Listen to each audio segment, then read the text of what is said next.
best in the world will gamble on their abilities to strike it rich at the Showboat in the $140,000 Showboat PBA Doubles Classic.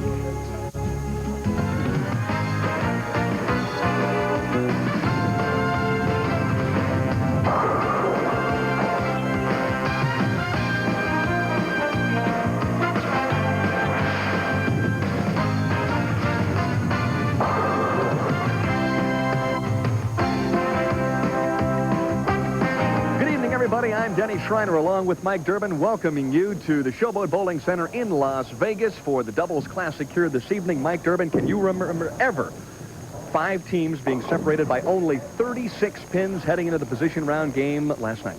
No, I can never remember that, Denny. For our viewers that don't understand our format, our position round is the last game of the tournament. It's the 42nd game where the number 1 team bowls the number 2, 3 versus 4, and so on. And going into the last night's last game, the top 5 teams were only separated by 36 pins. So any one of those top teams could have been our tournament leader for tonight.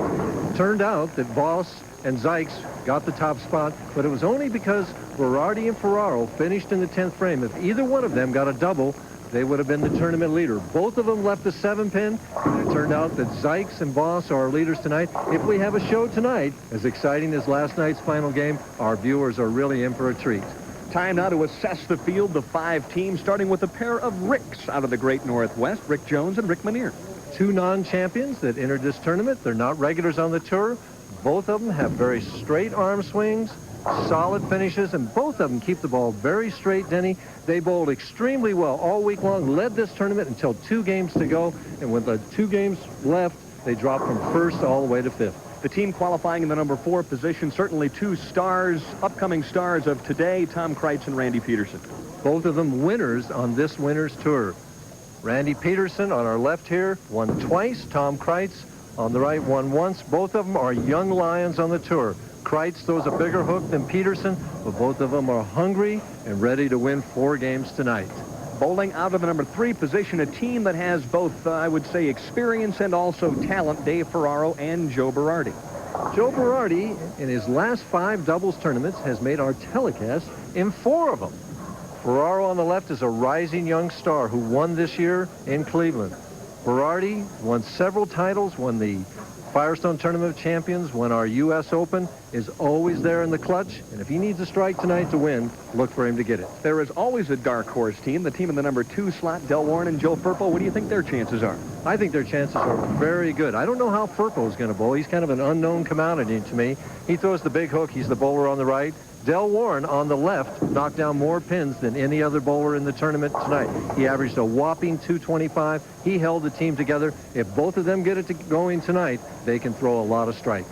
The top seed team, I guess a team of destiny, Brian Voss and also Les Zikes. Brian Voss was supposed to bowl with Pete Weber, who is home at this point solving some personal problems, and so at the last second, Les Zikes steps in. They end up on top of the stack.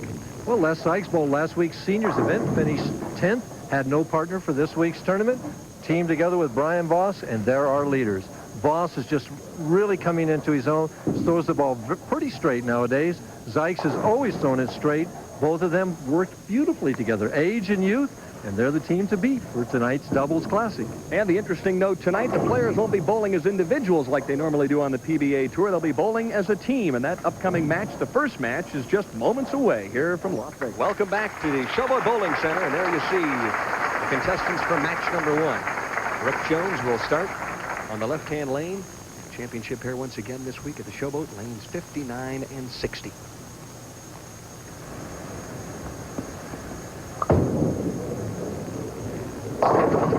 And comes in with that light hit, gets that wall shot right away. As you saw, the first national appearance for Rick Jones, but Mike, a little different format for the players tonight. Let's explain to the fans what we're going to see here. Well, you're going to see 1 game between 2 bowlers. They're bowling in a form of Scotch doubles. Rick Jones, we just saw bowl, is going to bowl all his frames, 5 of them, on lane 59, while Rick Manier will bowl all of his frames, the even frames, on lane 60. The team of Pedersen and Kreitz have opted to have Kreitz bowl on lane 60 and Pedersen finish the match on 59. And they get a break where they get what is known as a bucket crumbler on the very first shot. And there you see, reminiscent of an NBA championship game, a little high-fiving going on between Randy Pedersen and Tom Kreitz. Randy Pedersen, one of the hottest bowlers on the PBA Tour. was struggling all year long until they got to the PBA National in Toledo, Ohio. Won that tournament, won $49,000 in that tournament. Loosen up your swing a little bit, and then came back and won the next tournament. Suddenly went from having a struggling year to having a great year. And at this point in time has already earned $82,520 in 1987. Most of it in those 2 weeks. Mm-hmm.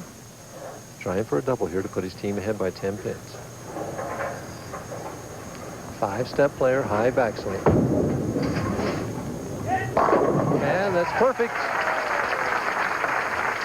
Boy, he's been strong all week long. I think that team probably was the most balanced team, perhaps, of the top 5 as far as how well each player bowled throughout the week. They were both very consistent all week long. Of course, so were Jones and Manier. Jones and Manier were very close together in their total pinfall all week long. And I'm very familiar with Rick Manier's style. Had the opportunity to bowl with Rick in college at the University of Akron. And the light hit carries again. Yeah, he used to beat me once a week down in the Student Center, and obviously he's still carrying that wall shot. He used to carry it all the time there, too. Oh, yeah, he used to beat me to death. Yeah, he won more than one milkshake bowling me, that's for sure. Now, the interesting thing about Jones and Manier, Mike, the fact that neither of them has won a PBA title, both of them spent some time full-time on the national tour. And did reasonably well. They just never got into the winner's circle. For the turkey. Ooh, perfect. Rick Jones' highest finish was 7th down in Sarasota in 1978. Rick Manier finished his highest 3rd in the 1983 Masters. So what I've noticed already is Rick Jones really seems loose. Manier seems a little tight, but Rick Jones is laughing and joking and having a good time. It's like they haven't been here too many times. They're going to have a good time. Well, we've had 5 shots and 5 strikes. A little different than last week. Oh, much more so.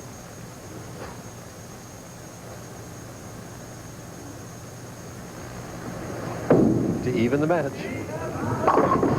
And the 4-pin. Seemed like Kreitz got the ball a little further out on the lane that time, Mike. He definitely did get the ball further out on the lane. Personally, the right lane here for me, always, and I've bowled on this pair in the past, has been a little bit tighter than the left lane. As we see Kreitz way out of the lane, over about the 2nd arrow, and the ball starts hooking right now. 4-pin, 2nd from the left is 1 standing.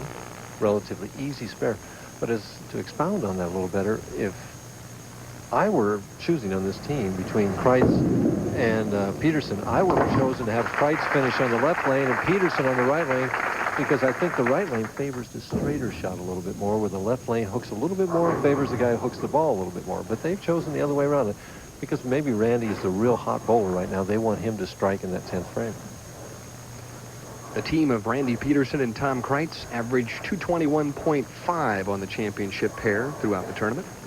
Pretty good average. Mm-hmm. Meanwhile, Rick Manier and Rick Jones averaged 220, so very close indeed, just a pin and a half between the two. I think we're going to see scores like that tonight, Dan. In the 220s, 230s. I had to open my mouth and put the kiss of death on him right away as Pedersen leaves the 4-6-7. Right away, Jones and Manier are going to go up quite a bit. They're already up. Might mention also that this is the first year that Kreitz and Pedersen have bowled together. They both ended up at the Firestone Tournament of Champions this year, and neither one had a partner, so they decided at that point in time that they'd bowl together, and it's worked out very well, with the exception of that split. Oh, my goodness. That was almost a break for Randy Pedersen, who stares it down. Nevertheless, though, the team of Jones and Manier off to a very early start. They lead by 25. Stay tuned.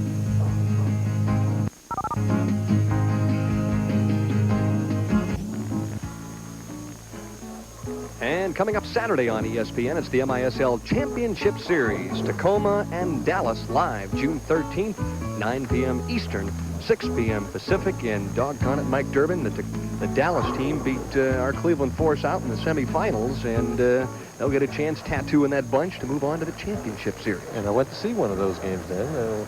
Watched the Sidekicks beat the Force in the 2nd game of that series in Cleveland. And did you watch Tattoo take a couple of jerseys off, probably? Yes, I did. One of them was on a penalty kick. Unbelievable player. Don't forget to stay tuned for that action. Back to the Showboat, though. Jones and Manier perfect through 3 frames, and they lead by 25. This is Rick Manier on the right-hand lane. And they can take a commanding lead with a couple strikes here. Light. And a good break leaves only the 2-pin. Rick Manier, 35 years of age. earnings this year, just a little over $1,000. But Rick basically is just a part-time player. Told me that he will bowl the Seattle tournament this summer, and then that's it for 1987. Trying to take advantage of that part-time play. Bowled very well in the Masters a couple years ago, where he finished third, and bowled very well on television that night. At the 2-pin, has it, no problem. So it's still a 24-pin lead as Rick Jones, 30 years old, out of Spokane, Washington, steps up. And as Rick Minear told me, we've got Rick bowling on lane 59 and Rick bowling on lane 60. Trying to confuse that other team a little bit, perhaps, huh? Back in the pocket. Boy, he's just perfect through 3 frames. I think the amazing thing about Jones and Minear this week, Mike, they led this tournament for the first 40 games, and when they lost to Voss and Zikes in game 41, it took a little out of them. They were second going into the position round game and ended up 5th on the telecast. That's pretty tough emotionally to drop that far in just 2 games. It certainly is. It can be devastating, but they don't seem to have let it affect them today. If they were down last night, they've come back today with renewed enthusiasm.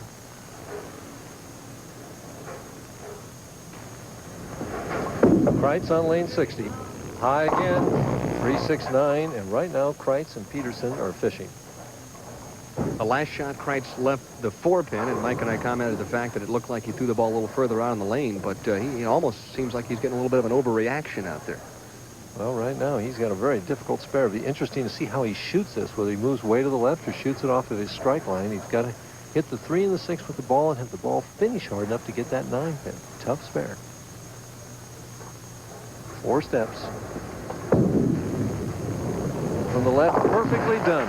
Perfectly done. You know, an interesting note about Kreitz and Pedersen, too, is the fact that those are the last 2 players that won the PBA National Championship and their team together, and that is a very difficult and prestigious tournament. Yes, I know. I got close in that tournament twice. Finished 3rd one year and 2nd to the great Earl Anthony.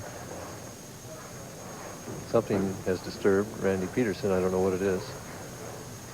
Well, he's motioning to Harry Golden and also Chuck Pisano.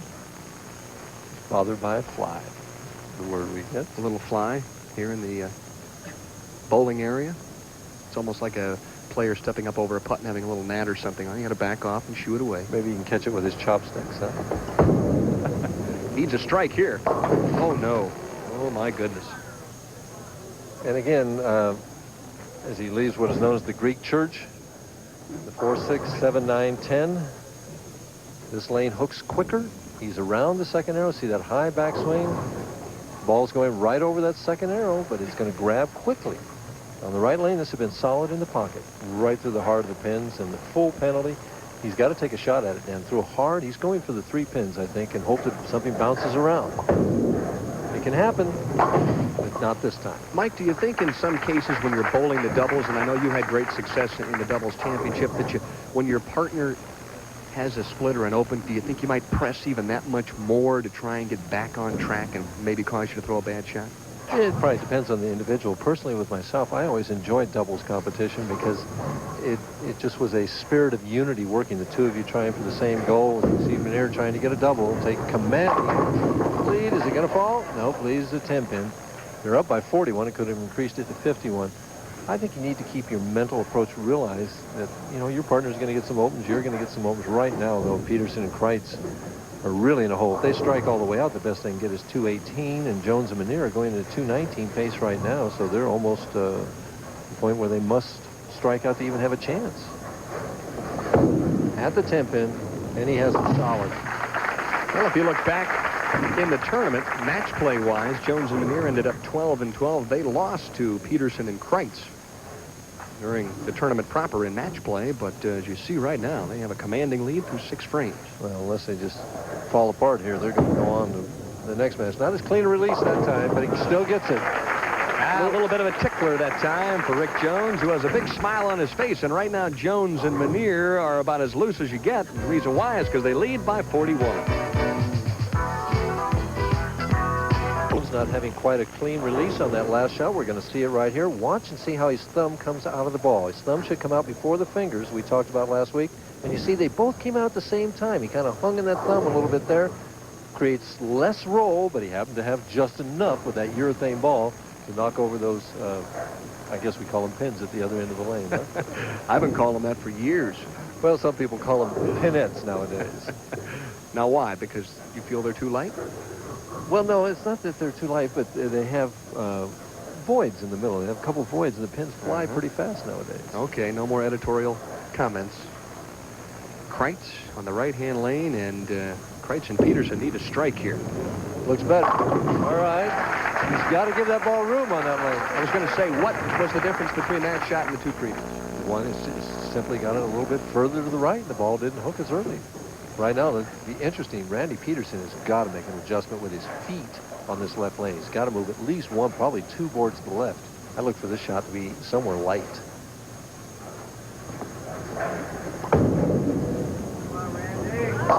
And he moved, and it still went high. Yeah, he lost that ball a little bit. You noticed that, too. Yeah, and Randy kind of scratching his head on the way back to the bench and says, well, it wasn't my best shot of the tournament, but I did strike. See that high backswing, and boom, right down there, and the ball starts hooking right now. Watch the two-pin, third from the left, goes to the wall, and gets that 4-7. And Randy's watching it, saying, what's going to happen? Oh, well, a strike. How about that? Yes, sir. Once in a while, it'll happen. Now, back to the team of Menier and Jones. Action moves fast in this doubles competition. That one's out the window, leaves the 2-4-5, and so it's amazing what happens at the professional level when a team or an individual doubles that next shot. There's a little more pressure. He's got to make this spare right now. Right now, they're cruising along, going at a 2:19 pace, but Menier has only had one strike in the match, where Jones has had 4. He's got to make this 2-4-5. Rick's an excellent spare shooter, but there's always that possibility of chopping it. 5 steps in a rather short period of time, has the spare. Well, I can attest to his ability to shoot spares. As I mentioned, I had a chance to bowl a couple of years with Rick in college, and he was one of the most accurate collegiate players in the country. Right now, this is a very important shot. If Rick Jones can strike here, they keep pace as far as having that 9 count. But if he wouldn't strike, Kreitz and them could strike out to make Menier double. Lost it a little bit. Oh, and he tripped that 4. He's 5 for 5. Little hand slap, and there are the 2 wives of those participants. Vicky on the right, that's Rick Menier's wife, and Linda, dressed in red. She said, I've got to dress in red. That's what the team is wearing this evening. That's interesting. Rick Jones hung in the shot a little bit the time before, and he lost that shot. He's kind of struggling with his release, even though he's perfect with strikes. Now Tom Kreitz will step up in the 9th. This could be a turkey for the team of Kreitz and Pedersen. Has to be. He must strike here, or they're not going to have any chance to win the match. Well, he's been very, very good under pressure all week long. 4 steps. Has to give it room. Tie. Oh, another trip 4. Hey, that's 3 trip 4s in a row. Now, why do you seem so surprised? You made a living out of tripping the 4th pin. You think so, huh? Look at the smile on Randy Pedersen's face. Now, I'll tell you one thing. Win or lose, I think, as we watch the telecast this evening, that they are the most colorful team by far. Well, as far as attire is concerned. Sure. Is that what they call sartorial splendor? Sure it is. To cut it to 11. Gave it room. Is he going to get it? Left the 10 pin. Well, Randy was hoping for a messenger to come across and kick out the 10. Was not the case now. Similar 10 pin that he left on 10 in a row at the PBA National this year. Very similar type hit. In essence now, with a spare and strike, 197, the best that Kreitz and Pedersen can offer here in game number 1. And it's not going to be enough. Menier just needs to show up to the 10th frame, keep it in the building, and they're going to go on to face Berardi and Ferraro. Well, for the team of Tom Kreitz and Randy Pedersen, $7,000. And, of course, they'll split that. So a good. And, again, it shows you how tough the competition. Here's 2 young Lions that won 3 tournaments in the Winter Tour, and 2 non-champions who are basically resident players. Whipped them.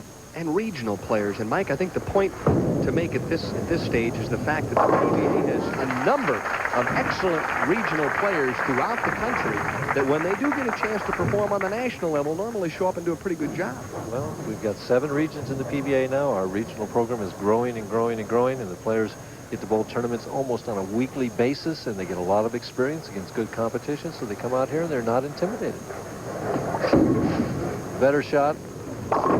Still went high and it fell. And obviously the ladies enjoying that hit, and the fans as well. But he needs to get a better line on this right lane. maybe discussing it with Rick Jones right now. He needs to practice on this fill shot right now. One point that we made, Mike, in the pregame, I guess you could say, this evening is the fact that both Jones and Manier, their games are very closely aligned, so they could help each other out a little bit, couldn't they? Absolutely. When Gil and I won this tournament, you know, Gil hooks the ball a little bit more than I do, but we were able to help each other. Oh, his best shot of the match leaves a 7-pin. But that gets him lined up for the next game. And when I say Gil, I meant Gil Slanker, who made the top 24 in this tournament with his new partner, Kent Wagner. And, of course, right after this game, we'll have another edition of the Bowling News, jam-packed with all sorts of bowling information. So the team of Rick Manier and Rick Jones from the Great Northwest advance in game number 1 here in the Showboat PBA Doubles Classic with a 228-197 victory over Tom Kreitz and Randy Pedersen. What do you think, Mike? The open in the 4th frame, do you think that might have been the key? Well, it could have been the key. I think simply the key was that Manier and Jones were lined up, didn't make any mistakes, and just took command right at the outset. And the next match coming up, a very tough team, the East Coast Connection, Dave Ferraro and Joe Berardi, as they'll match up with Rick Manier and Rick Jones.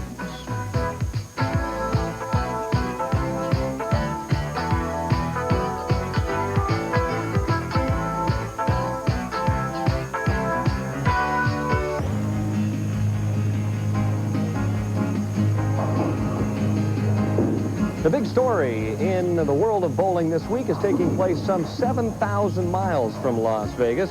Amateurs from 42 different countries are currently competing in the 11th FIQ World Championships being staged in Helsinki, Finland. The women representing Team USA are off to a very fast start, already boasting 2 gold medals and 1 bronze. Cora Fiebig, in winning the doubles with local Las Vegas star Kathy Watka, set an FIQ record for 6 games, rolling 13:30 and averaging 2:21. The USA men, led by ABC Masters champion Rick Steele-Smith, have also added a pair of medals. Steele-Smith, who authored a 300 game this last week, along with teammate Danny Nadeau, and also Dwayne Sandvik, finished first in the trio event, while Steele-Smith and Nadeau ended up with a bronze in the doubles competition. And I'll be leaving tomorrow night from Las Vegas to fly to Helsinki, Finland. I'll be broadcasting the FIQ Championships. And for the first time ever in the United States, that show will be aired on ESPN coming up early next month. So don't forget to check your local listings. Also on the international front, from September 9th through the 17th, 16 of the leading PBA pros will be visiting the land of the rising sun to compete in the 3rd annual Japan Cup. That will be held once again in Tokyo. A field of 16 of Japan's top professionals will match their talents against the Americans, and this year they'll also feature a trip to Sendai, which is located in the north of Japan.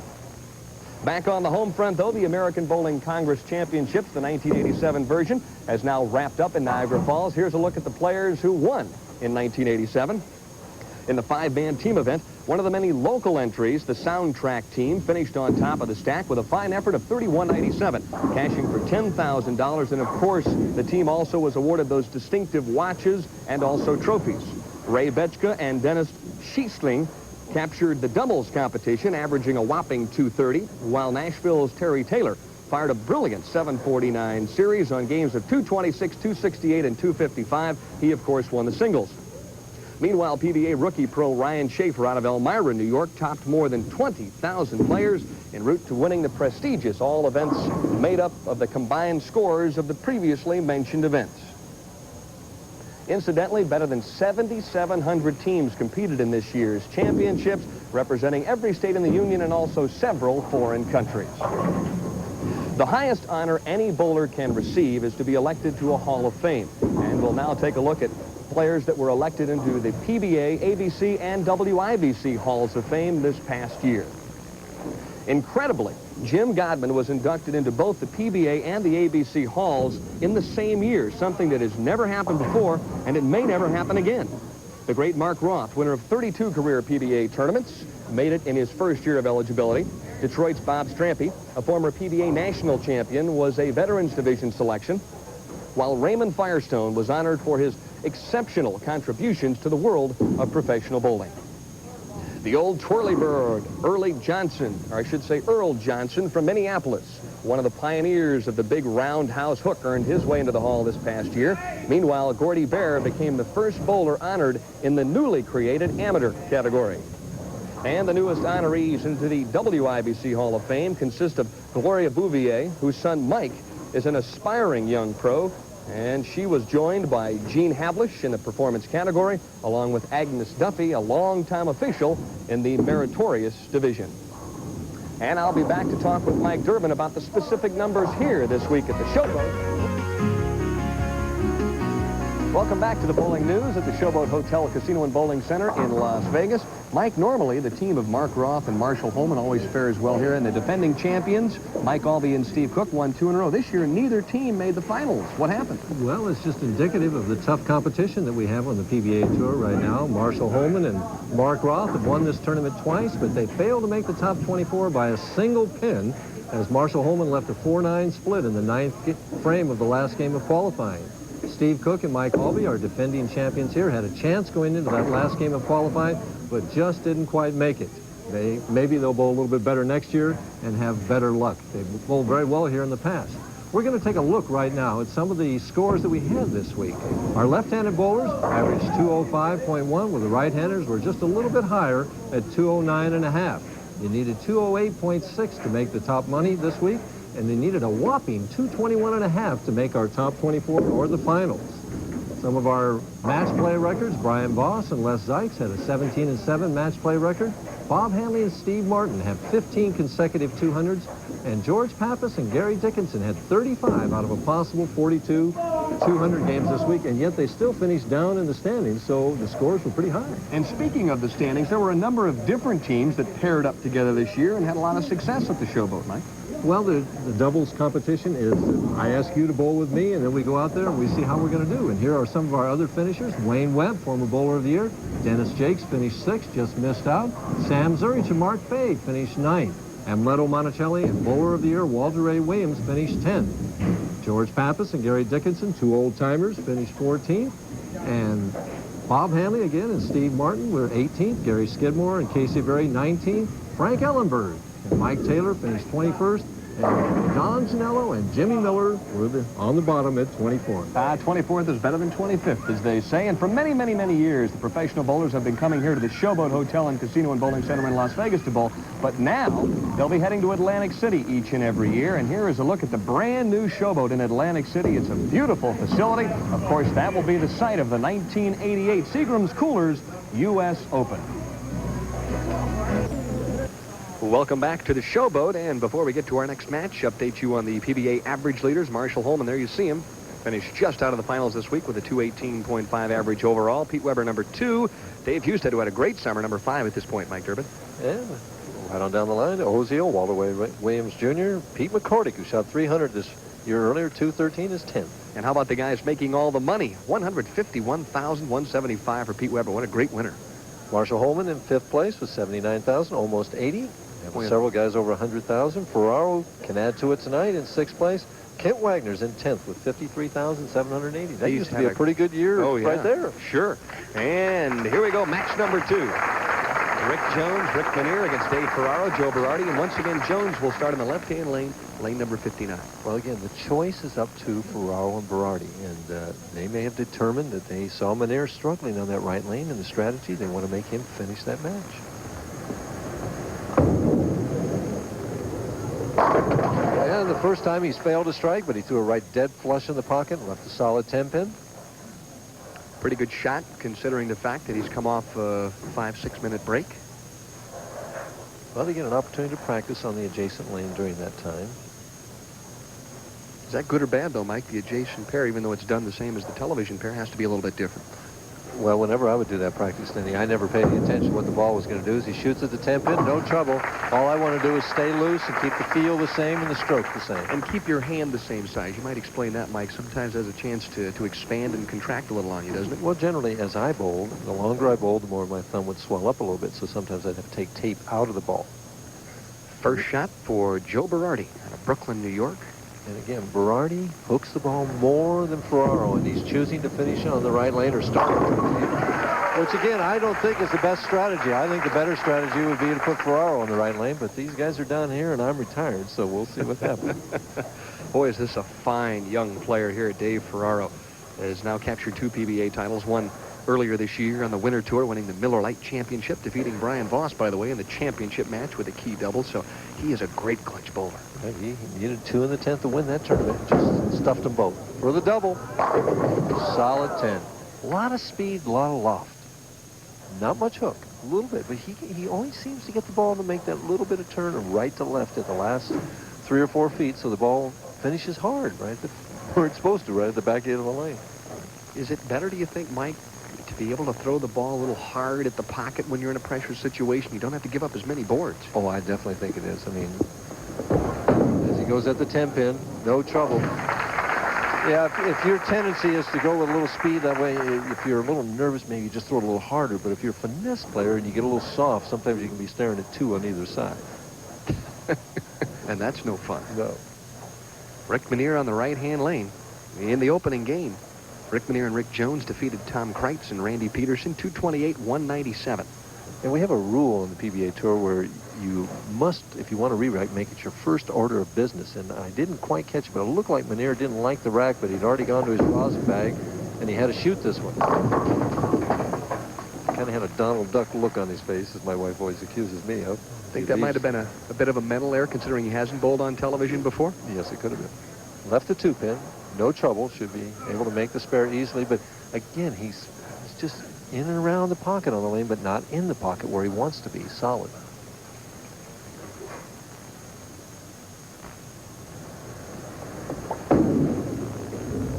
No trouble with the spare, though.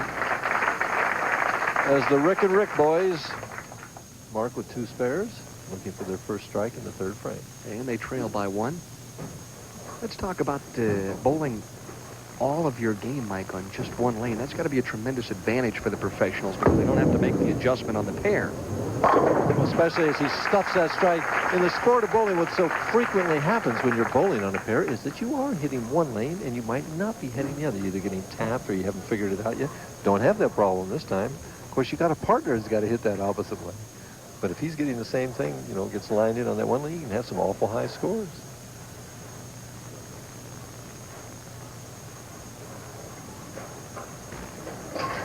Berardi actually about 4.5 steps back in the pocket and gets that light hit. Joe Berardi's been under pressure many times in his career, a former Firestone Tournament of Champions champion. He's also won the Masters and the U.S. Open, so he's won all the big titles out here. Yeah, when he won his TFC title, I was on that particular show, and he whipped me along the line there. You were one of the many casualties, as they say. Yeah, he went from 4th to 1st that day. Ferraro and Berardi looking for their first double of the match. Take 11-pin lead. And it falls. Oh, what a break. Oh, my, what a break. And they'll savor that break, as that's the opening double. And right now, Ferraro and Berardi lead by 11, but there's still plenty of room left. There's no such thing as a lucky break, Mike Durbin. What happens to the head pin here? Well, you see that stiff-legged finish that Dave Ferraro has. Watch the head pin here as it goes to the sideboard, comes back across the lane, and the neck of it just hits the butt of the 10-pin enough to knock it over. And we're going to look at the side view here of Dave Ferraro and his approach. Watch the left leg as he finishes. Not recommended that way. No slide hardly at all, and stiff-legged. I think down the road that's going to present physical problems for him, you know, because that is a jar on his knee. And down the road, the Senior PGA Tour Tournament Players Championship, first round coverage. There you see it Friday, June 12th, 4 p.m. Eastern Standard Time. I wonder if Chichi Rodriguez will continue to win out there 4 in a row for the ambassador of the Senior Tour. Second and also final round coverage coming your way on ESPN. Did you see where he took 10,000 of that money and gave it to that town in Texas that had been hit by the tornado? Well, you won't find a finer gentleman than Chichi Rodriguez. Minear needs to double, needs to help his partner out right now. Light, and it comes up for the 10-pin, not his fault. Wow. That's what they term the ringing 10, Mike? Yes, that's the STP, the solid 10-pin. Oh, you old-timers have all the antidotes, don't you? Well, we've started a few of those, as J.B. Blaylock knows. Oh, brother. Last week, anybody who watched the Seniors Championship here last week really had to lament for JB. Left a 10-pin, and all he had to do was make it to beat Dick Weber, and he missed it. But Manier switches balls and picks his up with no problem. And there's a lot of people that think that you shouldn't switch balls to shoot at 10 pins like that. But personally, I've always been an advocate of it. I missed one time at a crucial time, which no one ever seems to forget. So, team of Jones and Manier trailing by 11. Rick Jones trying to get something started. Dropped that one a little bit short. It breaks up the split. Nearly paid for it. Right. He needs, well, I think right now, if he would simply blow in that thumb hole. That was a little gimmick that I learned a long time ago, that if you blow in that thumb hole, it creates a little warm moisture and helps you to hold on to that ball. But they're falling further behind right now. Needs to make this spare. I was going to say, the key at this point is to get what you can get. Keep yourself in the match. As we pointed out, they're both excellent spare shooters. Down by 13, though. Ferraro and Berardi can really stretch out that lead. They can get a couple strikes now. Joe Berardi, a very young 32 years of age, and I know his wife, Debbie, and the kids at home, Joseph James II and also Jessica Lauren, are probably watching this one eagerly. 32 years old, and he's been a pro 15 years. That's he's starting young. Earl Anthony barely started the time he was 32. That's right. He only won 41. Berardi running this one out, and you can see why that was 10 in the pit, and Berardi has just been absolutely perfect on the right-hand lane. Well, he's going for the throat early. I mean, he knows a couple strikes now as we see him. Yeah, it's intimidating to your opponent. You know, he comes back and grits those teeth and says, hey, I'm going to put it on you, boy. Yeah, probably the greatest of all time at doing that might have been Harry the Tiger Smith. Well, he used to do it a few times. He'd irritate you a little bit. For 4 in a row and a 33-pin lead, Ferraro. Almost the 4-9 as that left lane hooks a little early. Kicked it out of there and left just the 9-pin. Jones and Manier still with a little life. Not much, but a little bit. Well, you mentioned that left-hand lane may be hooking a little early, but as hard as Dave Ferraro can throw it, can't he kind of take the early hooking heads out of the game from time to time? More so than you or I could, yes. More so right now than say, Randy Pedersen pulling that lane earlier. Simply because he gets that loft and speed and doesn't hook it very much. So a spare up for Ferraro, and Rick Manier and Rick Jones down 22 pins. 1 strike through 5 frames for the 2 Ricks, and they need to start putting some pressure on Berardi and Ferraro right now.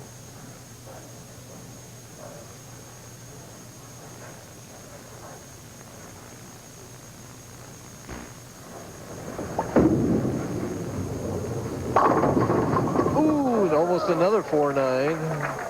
4-pin went out of there, left the 9. His partner, Rick Jones, reacting a little bit on the bench. And they were laughing and joking the first match, and it's a little more serious this match, it appears to be. During the match play portion of this event, the team of Ferraro and Berardi defeated Manier and Jones. And they're in the process of doing the same here in game number 2. Showboat PBA Doubles Classic, but still plenty of room left. However, now I guess would be the opportune time for Rick Jones to get started here. 7th frame. Down 23 pins. There's still potential 236. There are their wives. Linda on the left and Vicky on the right. Boy, they have been some solid cheerleaders all week long. They've watched every frame, even practice. Got that out on the lane that time. And there's the result. Well, stayed through the shot, was solid indeed, and struck in the 7th, but they still trail by 23. Stay tuned.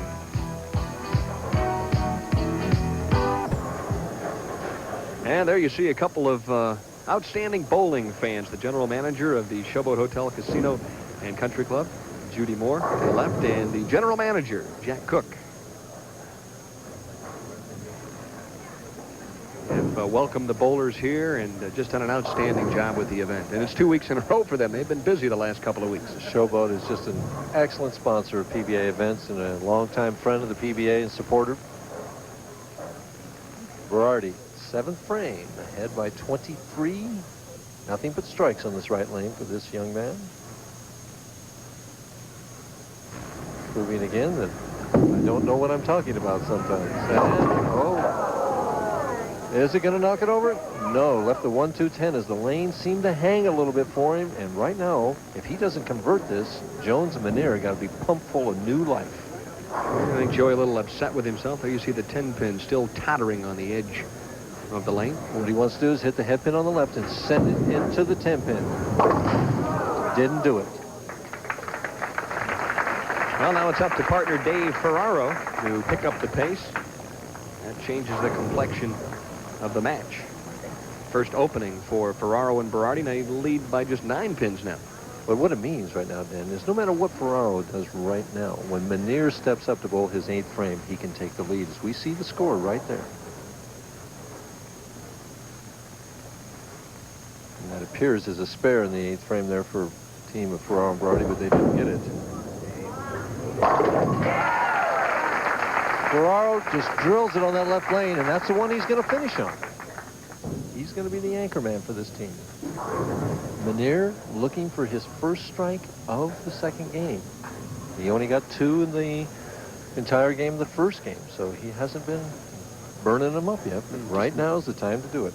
Just missed leaving the 4-9 the last trip on lane 60. We'll find out what kind of an adjustment this 35-year-old right-hander from Vancouver, Washington will make. Looks good. And is good. Well, rather than going high, a bit of a wall shot that time. He gave it a little more room. He went with the percentage hit. As we see under pressure, what kind of game he has. The straight swing. Look at the head. Doesn't move. Shoulder high backswing. Nice long slide. Boy, you can't do it any better than that under pressure. Right now, up by 1. Rick Jones on the left lane. See if he gets it over the foul line. He lost it. It's running high and breaks up the split. Boy, that was the key. And they go from ahead by 1 to down by 1. The pressure right there caused him to lose that shot. Well, everybody, Mike, every player, don't they have a certain quirk or idiosyncrasy that when they're under pressure they normally do? Well, they have a routine a lot of times. You try and put a thought in your mind so you can combat that pressure. They haven't been here that many times before. Cross lane to the 610 must make this. Uh-oh. On the left. A little wry smile from Rick Jones. For our viewers, basically, to pick up those spares, don't you want the ball to hit both pins, Mike? Yes, that's the prescribed way. Well, Joe Berardi will try and make an adjustment of his own. Went a little wide on the right-hand lane in the 7th frame, left to wash out. And Joey taking a little extra time, but he takes very little time once he gets up on the approach. A seasoned veteran obviously realizing he wants to make a good shot here. Oh, and he knows the situation. To go up by 11. That's the same type of 7-pin that he left last night when he could have struck to put himself in the lead and his team. The thing that was so amazing was that Dave Ferraro stood up there and just flat waxed the pocket and left a solid 7. Joey stepped up, first shot in the 10th, who shot, as Mike said, just like that one, the 7-pin wobble. And had he tripped that 7-pin out last night, they'd have been the top-seeded team. Quite a bit of difference in money because the top-seeded team will split $28,000. And here we see the score. 1 pin separating the 2 teams as we head for the 10th frame. It's a 1-frame match. If Ferraro gets all 3 strikes in the 10th frame, his team is going to be the winner no matter what Rick Manier does. If he strikes this first one, it's the big shot. That would force Manier to double. Well, look at the intensity on that face. And there's not a thing he can do about it but pray that his partner throws this one in the pocket. And carries. Looks good. And that light hit carry.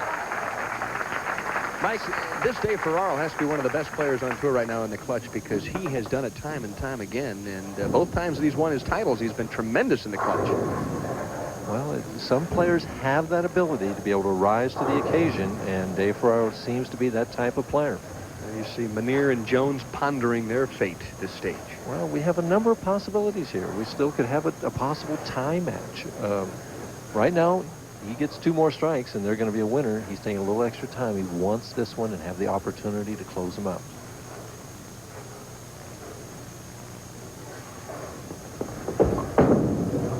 Go up by 11. Knocks that 10 out of there.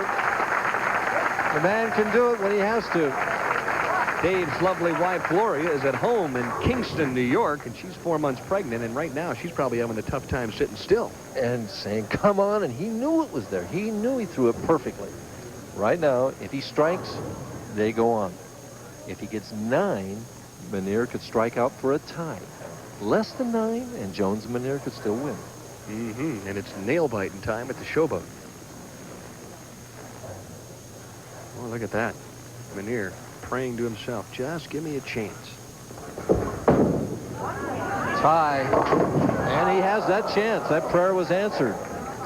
Pressure did that. Made him turn the ball a little early. Left of target, 3-6-10. Finishes with 2-12. The situation is Rick Manier needs 2 strikes and 9 pins for his team to move on and face Warren and Firpo. No one in the Showboat Bowling Center more upset with himself right now than Dave Ferraro. Made the 2 great shots to set up the table and then came up a little bit shy. Now Rick Manier. One at a time, you have to take him this way. He just thinks, get that first one right now. See if he goes with that same light hit that he had in the 8th frame. Looks good. And it is good. And Rick Jones is the biggest cheerleader right now. And he's saying, come on now, just one more time. That was your basic dice-o-matic there, the 5-pin dancing into the 7. He just ripped it out of there. Right now, he wants a re-rack. He's asking for a re-rack. Rick is a very cool player in these types of situations. Mike, do you think he took a re-rack there because he didn't like the way the pins were set, or was he trying to buy himself a little time? No, I don't think he was buying himself time, because I watched his eyes and he looked at that rack, and I don't think he's entirely happy with this one. That can affect sometimes how you throw the ball, but right now he just needs to concentrate on making the best possible pass at this ball that he can. Disconsolate look on Joe Berardi's face. Manier looking for the double in the 10th. It's there. It carries! Woo! Oh, my. And there you see the contingent of Linda and Vicky cheering their bunch on, and this is about as tight as you can get. And there you see Berardi and Ferraro lamenting a little bit at their situation.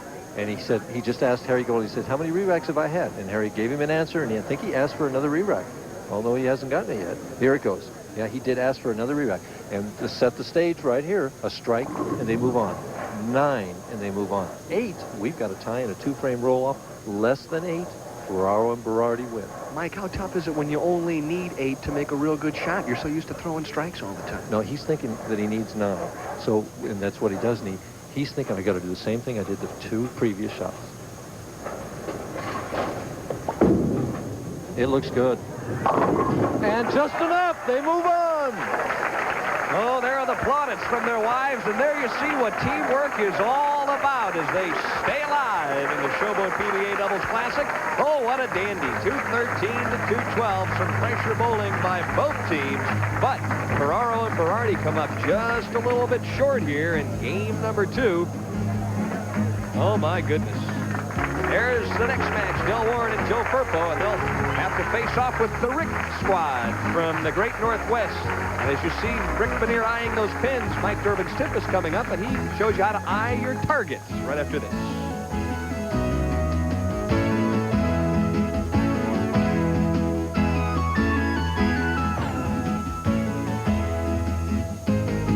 Tonight we're going to talk about targeting, or more likely, spot bowling. Years ago, it used to be pretty tough on the bowler. There was nothing on the lane to aim at, and they had to pick out a dark board or some spot on the lane. Maybe it was a spot that moved sometimes. And then the manufacturers helped the bowlers out. They put a series of arrows out on the lane about 15 feet out to give the bowlers something to aim at. Those arrows are called the rangefinder or the dovetail. The way they're numbered is that the one on the furthest right for a right-hander or the furthest left for a left-hander is called the first arrow. Next one in is the second arrow. Next one is the third arrow. And the middle one is the fourth arrow for both right and left-handed bowlers. Now, let's suppose that our target is going to be this second arrow for the right-hander. It would be over there, the second arrow for the left-hander. And that's going to be our target that we're going to try and hit tonight and to try and get a strike. Most people think that I should aim at that second arrow, but they really shouldn't aim. And here's the rule that I want you to remember from tonight's tip, and it is always look, never aim. Always look, never aim. Well, what do I mean by that? Well, when I aim at that particular target, if I'm aiming at the second arrow, what that does to me is it makes me tighten up. It makes me unnatural. And as a result of that, most of the time, I miss the target. And even when I do hit the target, the ball is usually ineffective. Well, if I don't aim at it, what do I do? Well, I simply look at that target. I let the target draw me to it naturally, and I let go of the ball naturally. And this is important. After I let go of the ball, I keep on looking at that target. In this case, the second arrow, until the ball is past it. Remember that. Keep looking at the target until the ball is already past it. The reason I want to do this is it will help me to have a good finish. It will help me to have a good follow-through. It will improve my accuracy, and the ball will be alive when it hits the pins. So that's it. That's spot bowling. And remember the rule. Always look, never aim. Next week, we'll see if this average builder helped build your average just a little bit.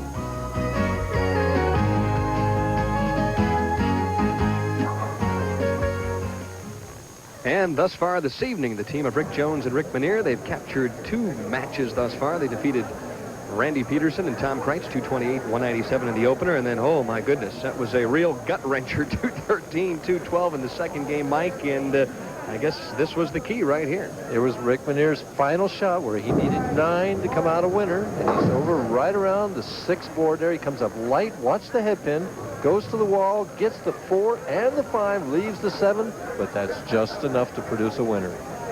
And Rick Menier knew it all along. He's an accountant, you know. He realizes what those numbers are all about. We'll be back with a semifinal match right after this.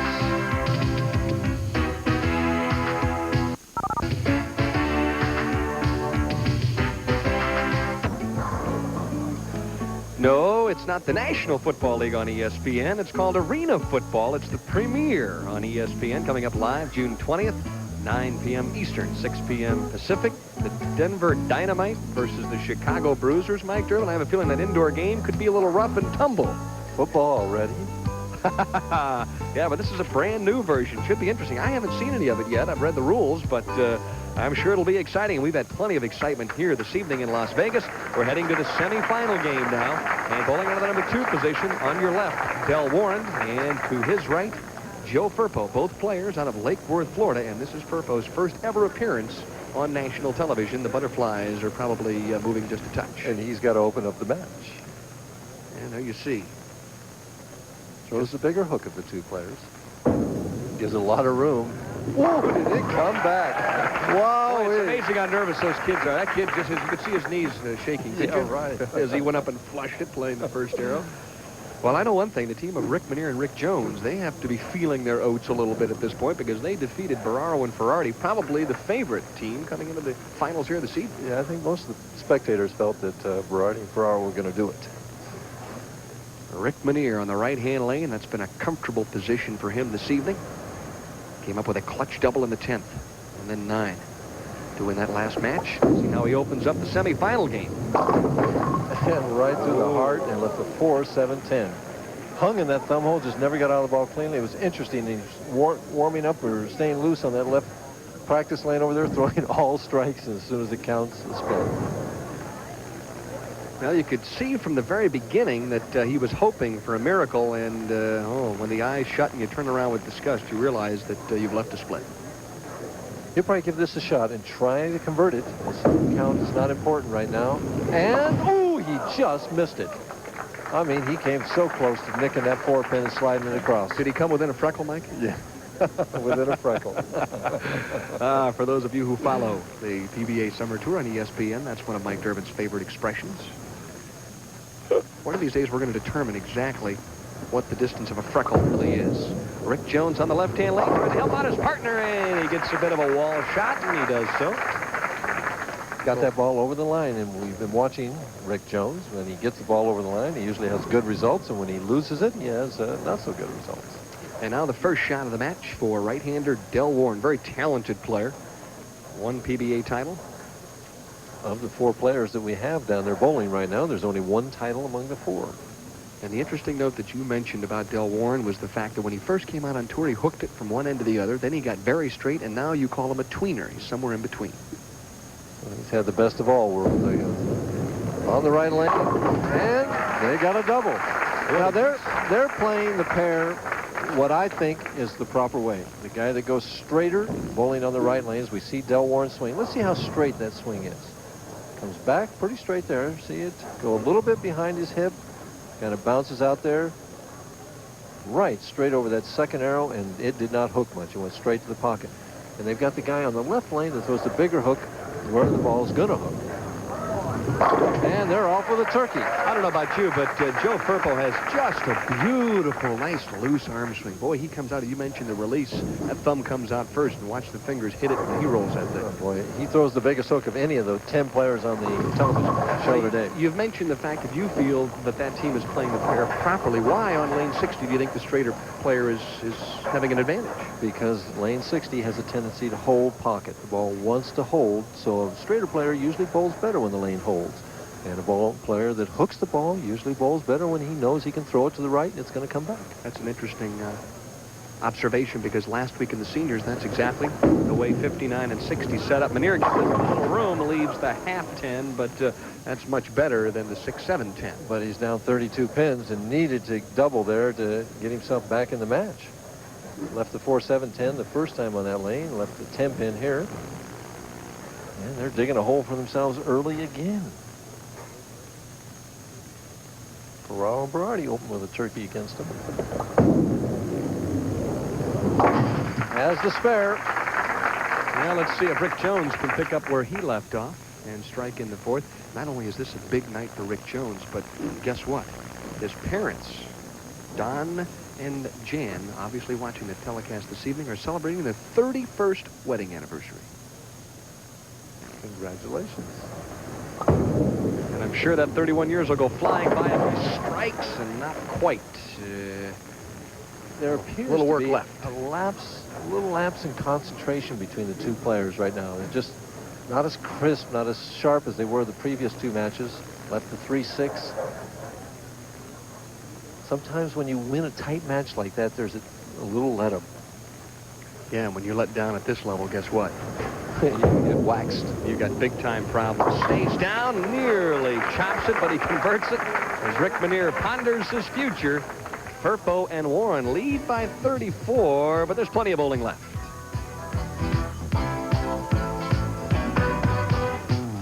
You probably right. That's when I played like Chris McCarron there in '84 with the team of Holman and Roth. We said won it twice here. And then in '85 and '86, Mike Albee and Steve Cook. And they represented themselves well this week, just couldn't quite get to the finals. Chris McCarron, in other words, you were the horse. No, I was the jockey. Yeah, okay. I whipped Sliker in there. Whipped him on the left and the right, probably, huh? Del Warren now trying to keep his team perfect through 4 frames. Warren and Firpo lead by 34. Could extend it to 44 with a strike on lane 60. Ooh, almost crossed over. We noticed on his swing back last time that it goes behind his hip a little bit, and then at the top of the swing wants to bounce to the right. That time it bounced more to the right and was just headed left all the way through.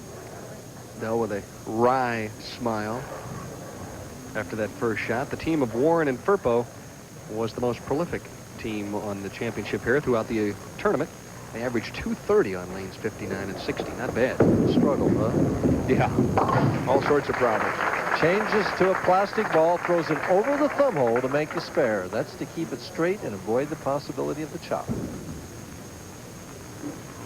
Joe Firpo with $6,977, I should say, of earnings in 1987. Just came out on the tour this past year. An outstanding regional player. Joe led the PBA Southern region last year in both earnings and points. So you're very well aware of his talents down south. And there's not a whole heck of a lot you can do about a solid 8-pin. Well, you can't throw the ball any better than this guy comes on television his first time. I can remember my first time. I was shaking so bad. And just whacks him 3 straight times. Leaves a solid 8-pin here. 2 flush strikes. Supposedly the 8-pin should present no problem, but I better keep my mouth shut until he makes it. Now you would line up and throw your strike shot to convert the 8? A little bit to the right. Throws it hard. So many of the younger players have learned so much about shooting spares. increase that speed. We're going to get a look at this solid 8 as we see that open shoulder, and he closes it back up, swings it wide of the first arrow, and watch the ball drive through and chop that 5 straight back off the 8. And I still can't figure out how it stands. Can you? Nightmares. That's what you get when you leave those. Menier and Jones got to get it going right now. 31 down. Tie. 6-7 this time. Now that's a makeable split, though, isn't it, Mike? Well, he's got to hit that 6-pin on the right and try and slide it over into the 10. It almost appears as if emotionally this team has kind of run out of gas after that very difficult victory over Berardi and Ferraro. It sure looks that way. The concentration is just not as crisp as it was at the tail end of that last match. He's going to go for it right now. You can see it in his face. Has to at this stage of the match. And, oh! I mean... That one missed by an eyelash. Wow. Cross lane, trying to just nick that 6-pin. And just about an eyelash, right. Did that pin move out of the way or what? He thought he had it. Hop, skip, and a jump, and look at those eyes. He's saying, what happened? That had to be made. Well, his partner tries to pick up the pace a little bit on lane 59, and Rick Jones strikes. So in the 6th frame, at least that team has righted themselves a little bit. Well, they're 45 pins down, though, and 2 opens in the first 5 frames. They're staring at potentials already, which is 222 if they would strike all the way out. Right now, Firpo and Warren going at a 217 pace if they would strike spare the rest of the way out. The team of Del Warren and Joe Firpo posting a 15-9 team match play record throughout 24 games of match play here this week. Solid 10, so we go from solid 8 to solid 10. You know, sometimes there's a tendency when you get way ahead early to relax and let up yourself and not be charging. Let's see if that happens to Firpo and Warren, or whether they show experience and that killer instinct that when they got the opponent down, you stomp on them. Del Warren winning just a fraction better than $17,000 thus far in 1987. Has the spare. Let me ask you a question, Mike. Del Warren throws the ball so well, gets such great roll on the strike ball, and I've noticed on his spare attempts, the ball rolls over the thumb hole constantly. Why would that be? Well, he's doing that probably intentionally. Take away the hook? Exactly. Take that hook away, make the ball go straight. We see the scoreboard there. Firpo has had every ball solid.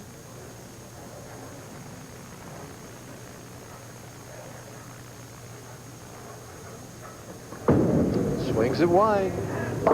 Ooh, and life for Jones and Menier as he leaves. If I can figure out what that is, that's the 3, 4, 6, 7, 10. That's a convertible split.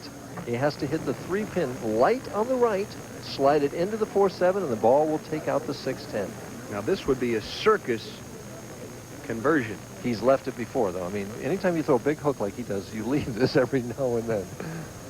Now, let's see what happens. Hard and straight. He's got a chance. He made it. Oh, my! And there you see the high fives coming out between Firpo and Warren. And I'm sure we'll get a little look at that shot when we come back. Oh, we're going to get it before we leave. No hook. He threw it straight at him. No lift and turn. It hits it thin on the 3-pin into both of them. Almost left that 7-pin, but it fell. With a little help from his friends over there, it's still a 39-pin lead for Firpo and Warren, and what a great shot that was. Joe Firpo providing an exhibition on split shooting, Mike Durbin. As he almost breaks the spirit of Jones and Menier, hitting the 3-pin light on the right into the 4-7. The 4-pin goes to the wall, comes back, and gets that 7. Watch his reaction. Yeah, then you get the Tom Cruise Top Gun look right here. No problem. Had it all the way. Give me a break, Mike. What are the chances for making? What do you think the odds are for making that? Oh, I'd say somewhere around 10 to 1. Mm-hmm. Would you practice something like that? I wouldn't think you would you? That said 29 on the screen, but I really think it's 39. And he must strike here. He's in the pocket. No, he's not either. I better keep my mouth shut. I called it too soon. He just did not finish up there the 2-4-5, and it's almost history. Well, there you see his friend and partner, Rick Jones. Come on, pick it up. Spare up. Let's hang in there. There's an outside shot. We came from behind in the second game to defeat Joe Berardi and Dave Ferraro. But he had to have that one. Now their potential is down to 202 instead of 222.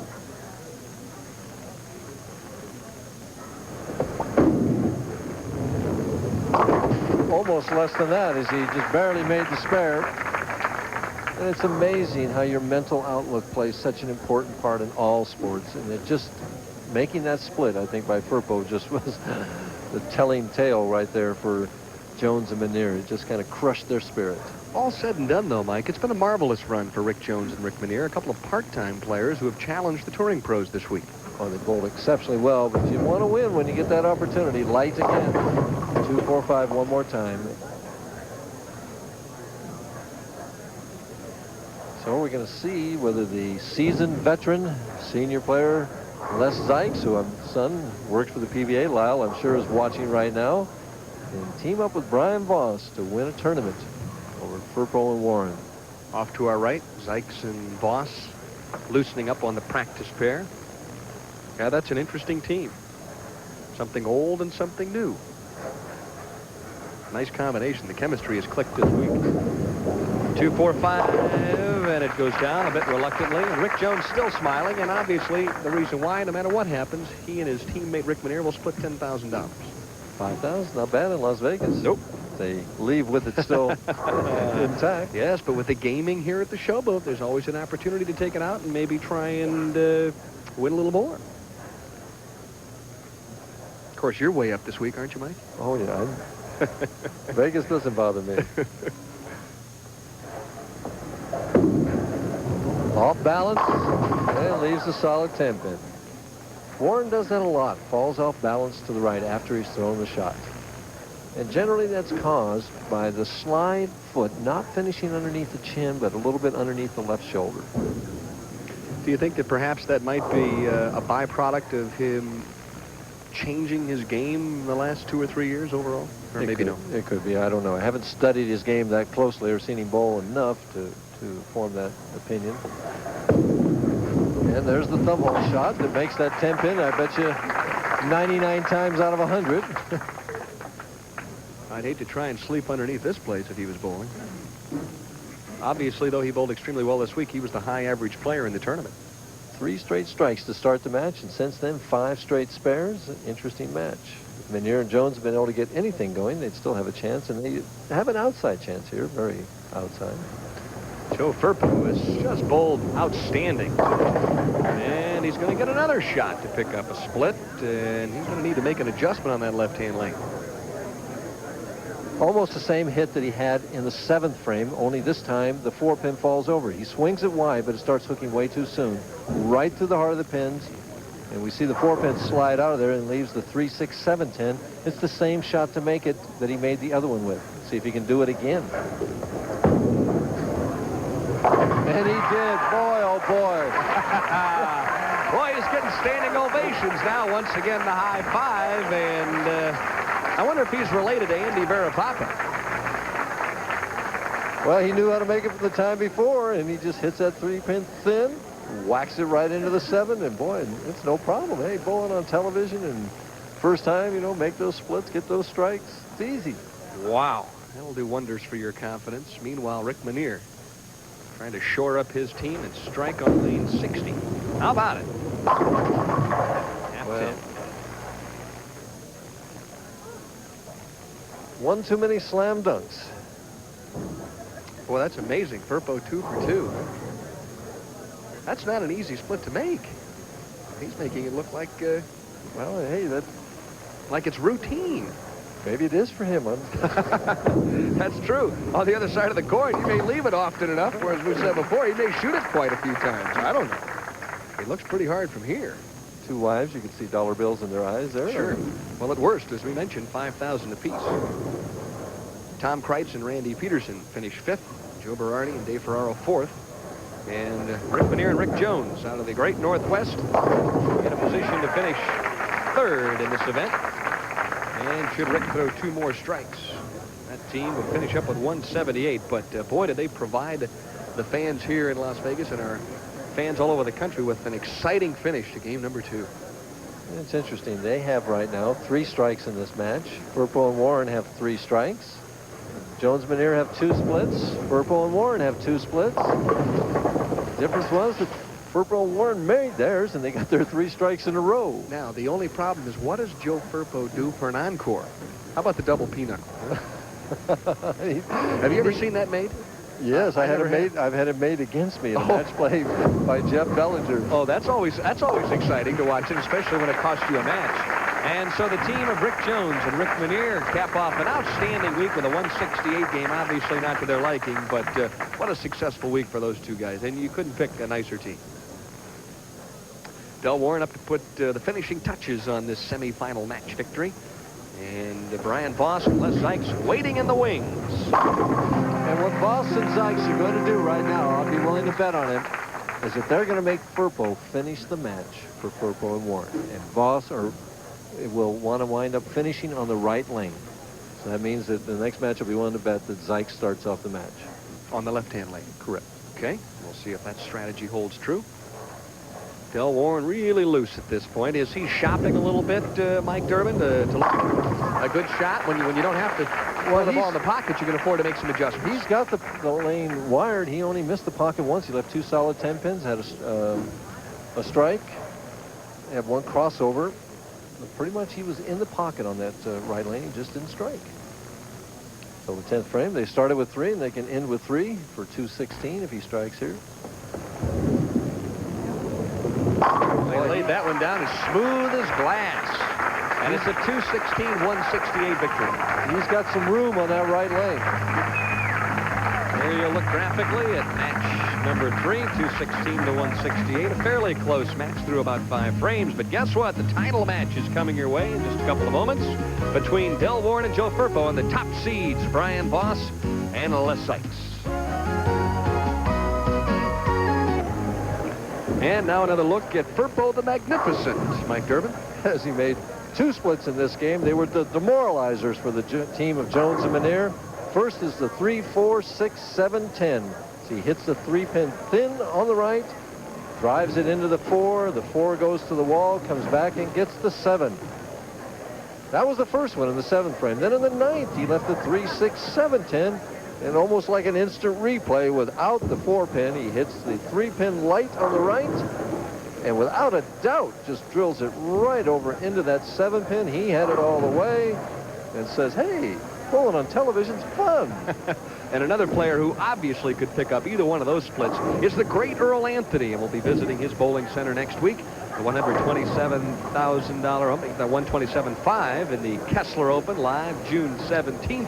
9 p.m. Eastern Time, 6 p.m. Pacific. And do you think that Earl Anthony's been practicing a little bit this week, Mike Durbin, to get ready for these young whippersnappers? One thing Earl Anthony isn't, and that is lazy. He gets out there and works and gets ready to perform because he always wants to perform well. The only difference is now he's working vehemently on that golf game, as he snagged a few dollars for me the last trip he was in Akron. This guy is really playing well. Is he? Oh, my goodness. If he tells you he's anything more than a 4, Mike, don't play him. I'm not going to play him anyway. You wouldn't play him? Well, you're smart. You've seen my golf swing. Yes, I have. Okay. And there you see the congratulatory handshakes. Les Zikes, as Mike mentioned, will start on the left-hand lane, lane 59.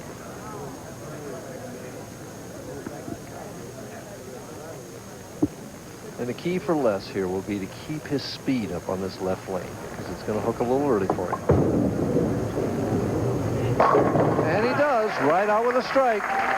What an amazing performer. He finished 10th last week in the Showboat Seniors Invitational, and he had a bit of a pulled groin muscle in his right leg and struggled a little bit down the stretch. Was going to go home this week, picked up Brian Voss at the last minute and helped him to the top seed position. Now has a chance to win a title. Would be title number 4 for Les Zikes. Right. And put him right back in the Firestone Tournament champion. Come on. And Del Warren wishes he could bowl all the frames, I'm sure. Boy, what a tremendous shot on lane 60. And now Joe Firpo, who has already provided more excitement than the price of admission would warrant. And let's see what kind of adjustment he makes now.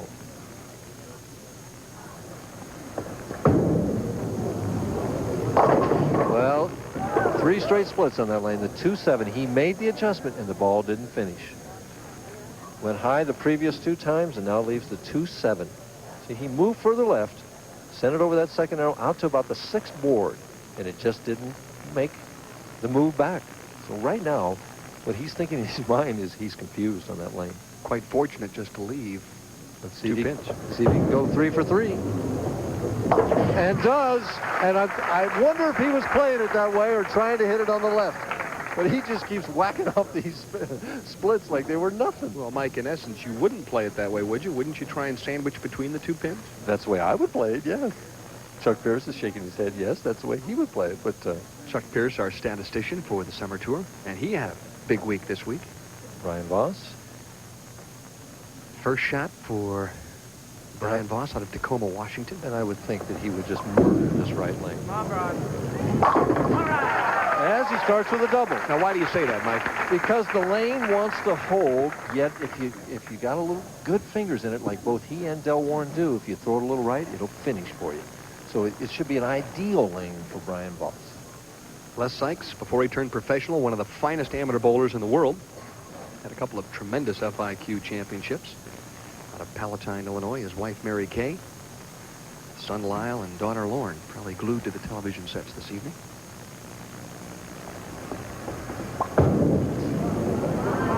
Oh, the turkey. Oh. And we says we've been saying lane 59 hooks early.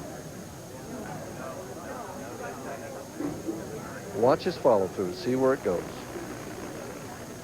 Swing out, back in, follow through, a little bit right, was on line, just soft, not enough speed. Well, how about a miracle from this guy? Oh, my goodness. 7 out. Gave it a run. Yeah, he did, but loses 11 pins in count in 1 frame, goes from being 10 up to, what is it? How much down is he? 11 down. Boy, in 1 frame. Del Warren has lined himself up pretty well on lane 60. Let's see what he does here in the 3rd. So the first big open of the match goes to Les Zikes and Brian Voss.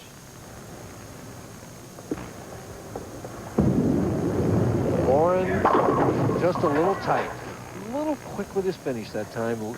And set it what we call short or left of his target, not quite far enough out of the lane. Left the 4-pin, and as we notice, he switches balls again. Let's see if it rumbles over the thumb hole at the 4-pin, too.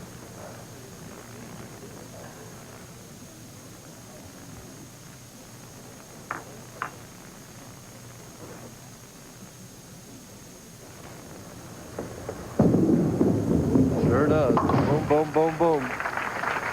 Well, he's getting the job done. He hasn't missed a spare. Oh, hey, he's doing it intentionally. I mean, that's not by accident.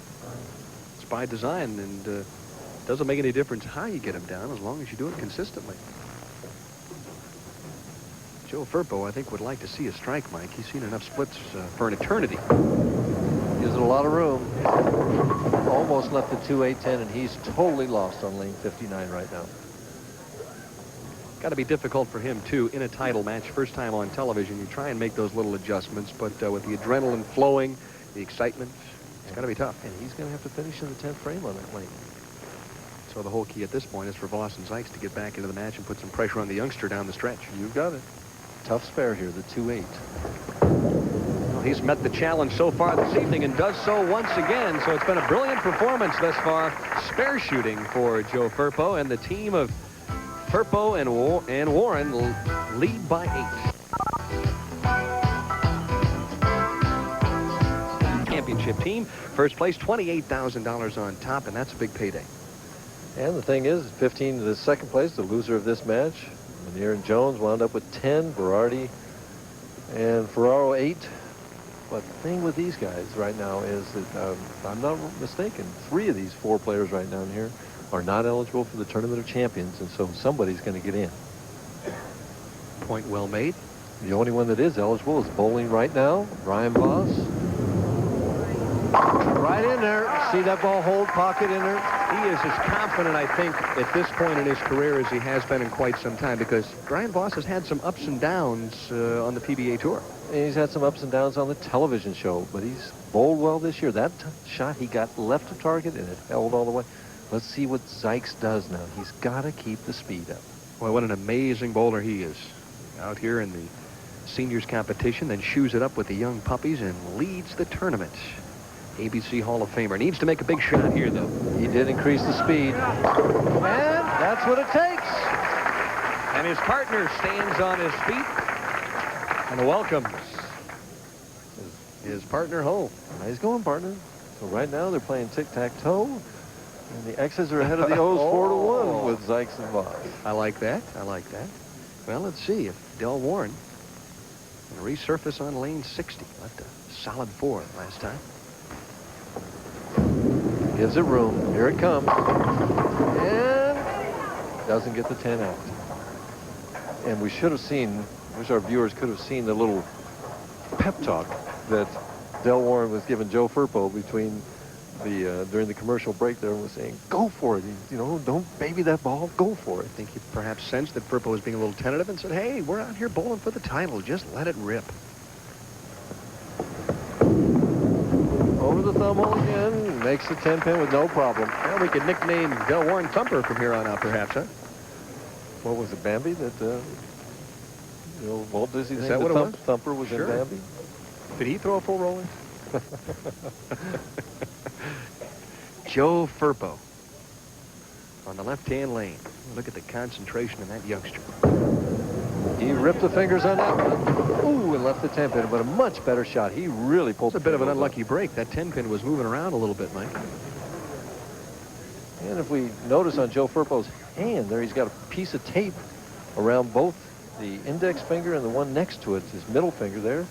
Told me that he started that about a year ago because he used to spread that index finger so much that he got pressure there, and that eliminated some of the pressure and made the ball go just a little bit straighter. Well, he likes bowling here at the Showboat. His highest previous finish on the PBA National Tour was 10th earlier this year in Las Vegas. Well, he's down 4 pins in this match, and Brian Voss, stepping up on the right lane, can increase it to 14.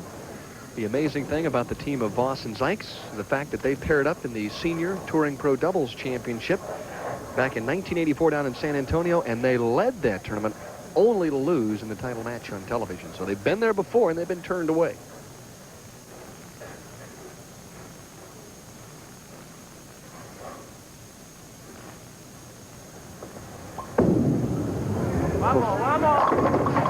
And he leaves the 10-pin.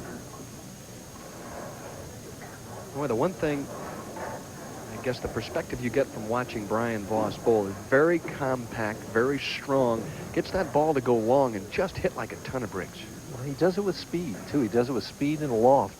You know, when he hits a lane that's hooking a little bit sooner, he lofts that ball a little bit more and throws it a little bit harder and keeps it on line. When he first came out, he had problems with spares, and he had problems adjusting the lanes, but he missed a lot of spares, and then he improved his spare game by throwing it straighter at the spares, and now he's just a very complete player. 4-step player. Watch the swing. Straight, loose, the head level. This is at the 10-pin. Slides right into it. No lift at that 10-pin. Les Zikes trying to extend the lead to 13 here in the 7th.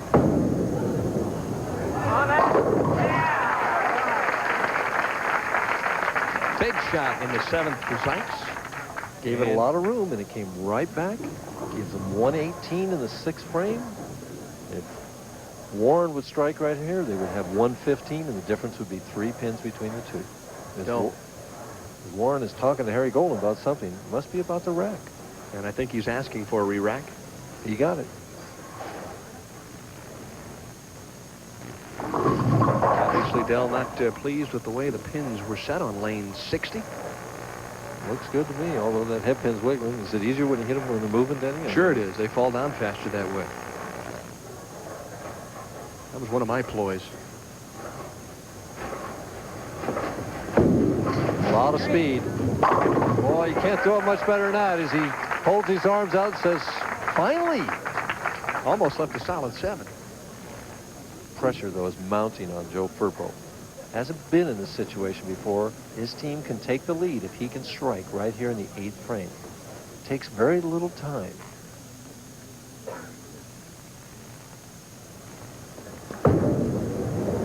Looks good. And knocks that 10-pin out Appeared to me, Mike, that time Firpo went with a little less hook, a little more speed to try and keep the ball in play. I think you've assessed it properly. Watch the lift and turn. The ball over about the second arrow, out to about the 7th board. Watch the 6-pin, second from the right. Knocks that 10 barely out. Almost left the solid 10, but got it almost from behind. There you see the follow through. Heads back to the bench. Big double in the 7th and the 8th for Firpo and Warren. And now Brian Voss has to strike here. He's got to put the pressure back on them. This is to take the lead back again. It's down by 7. Well, he's 2 for 3 on the right-hand lane. Has to hurry. It didn't. And didn't. A lot of speed, not as good a release.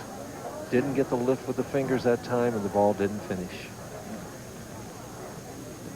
Puts his team in a big hole now. They're down by 7, and it's out of their hands now. Should make this with no trouble. It does.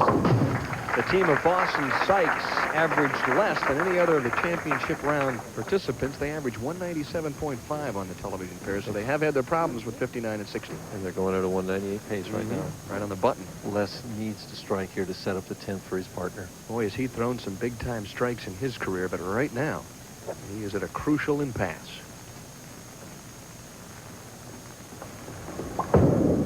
Gives it a lot of room. Here it comes. Knocks him out of there. Keeps him alive. Keeps him alive. Situation as we head for the 10th frame or the 9th frame for them as he throws it out wide about the 7th, 8th board. Comes in light. 10 pins, 7 pins standing. They both fall late. 7 pins. Firpo and Warren are ahead. If Warren strikes here, he puts him ahead by 17. If he strikes here and Firpo strikes, they win automatically. Voss and Zikes are potential 218. So a lot of things could still happen. We just don't know. Title within their reach at this stage. They determine their own destiny. Tall man standing in front of the 12-foot line. Took very little time. And, boy, that's the result. He yelled it out. I need it bad. Strike on lane 60, and take a look at the reaction here from Del Warren. He knew all the way. He's been making big shots all week. Well, here's the big shot, though, for Joe Firpo. This is the biggest shot of his young bowling career. This can put him into the Tournament of Champions if he can strike right here. Gives a lot of room. Solid 10. Boy, he couldn't have thrown it any better. Wow. Del Warren up off the bench as well, trying to root that one home, and that was about as good as you could throw it. He's got to get his thoughts together, though, and make this spare. Boy, look at that team there. Les Zikes looking up and saying, whew, we still got a chance. Firpo's got to get his thoughts together as he does and make this spare. He flattens the ball out and throws it hard and straight as Warren can't even look. I don't blame him. I can barely watch. Has the spare. Kid's a confident young player. I'm impressed with him. Possible 214 should he strike. I'm telling you, step up there in that kind of pressure situation and throw the ball that well. Your first time for your first title is impressive to me. Well, the interesting note, too, when we chatted with Brian Voss and Les Zikes before the game, Mr. Voss stood up and said, listen, I want to finish on the right-hand lane, and I'm the one that's going to strike. Perfect. 214 makes Voss get 2 strikes and 7 to win. Some superb bowling down the stretch by the team of Warren and Firpo, and they're just youngsters out here, Mike. Well, Voss started with 2 strikes on the right lane, 10 pin, 2 pin. So he's 2 for 4. Needs to get 2 more right now. Brian Voss has bowled out of the top seed position 5 times in his career and has yet to win. Told me he would like to end the streak here this evening. Well, he's got to take them one at a time. Gives it room. Here it comes. And he can't. Oh, boy, is that perfect. Well, I have to applaud to that shot. That's as good a pressure shot. Look at that. It's nail-biting time. If you don't think it's not a tough way to go to win a PBA title out here, you're crazy. And I tell you, this Warren, as he puts his head down, when you're in that situation, somehow you dread the feeling you know your opponent's going to strike somehow. Voss collecting his thoughts, getting his act together, so to speak. trying to think of how he threw that last shot and just repeat it again this time. Brian Voss out of Tacoma, Washington, trying to keep the title hopes alive. For the win, for the win. Oh! Firpo and Warren win as he leaves the solid 10. Couldn't have thrown it any better. Two tremendous performances by both players. Somebody had to win and somebody had to lose. And this time, Firpo and Warren win. Boy, that was as good a match as we've ever had. The high fives coming in large quantities now between Warren and Firpo. So the youngsters from Lake Worth, Florida will tote $28,000 back down south in a pair of beautiful trophies as they capture the Showboat PBA Doubles Classic 214 to 207.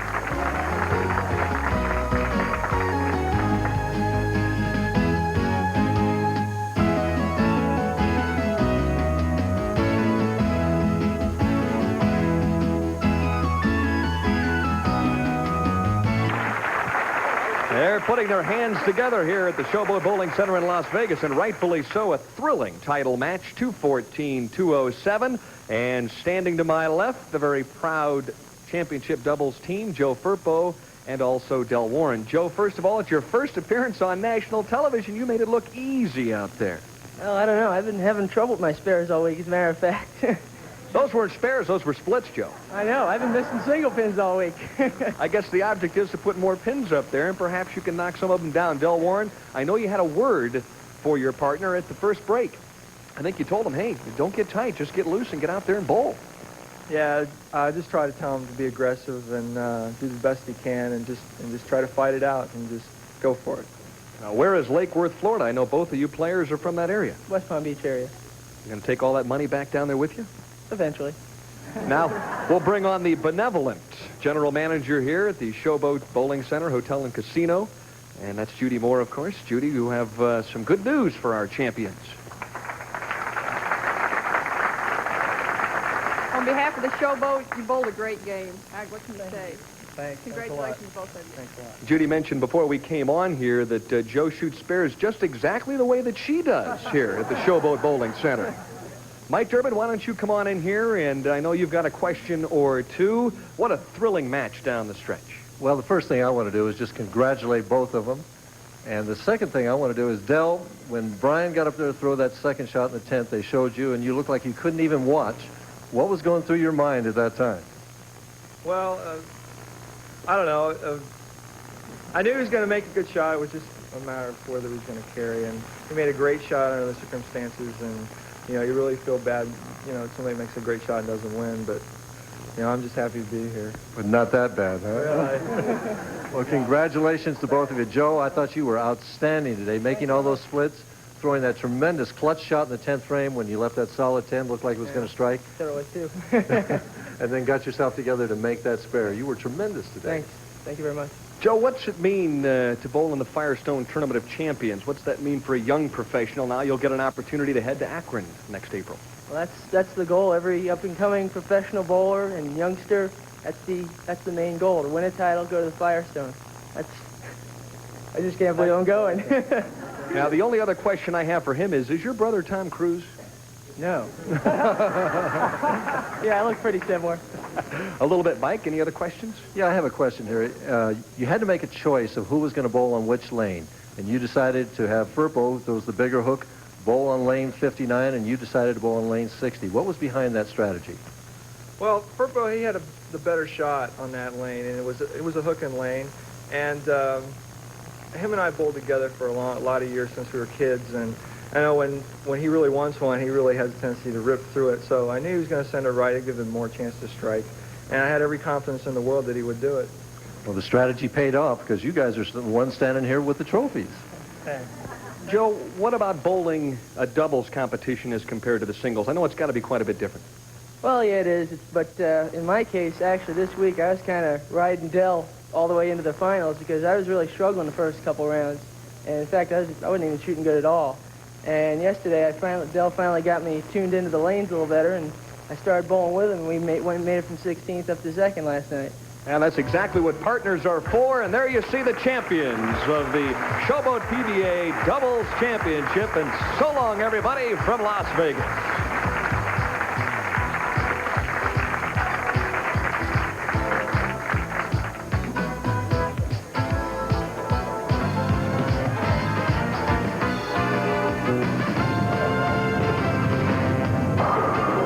Next week on ESPN, it's the $127,500 Kessler Open, live from Earl Anthony's Dublin Bowl in Dublin, California, 9 p.m. Eastern Time on ESPN.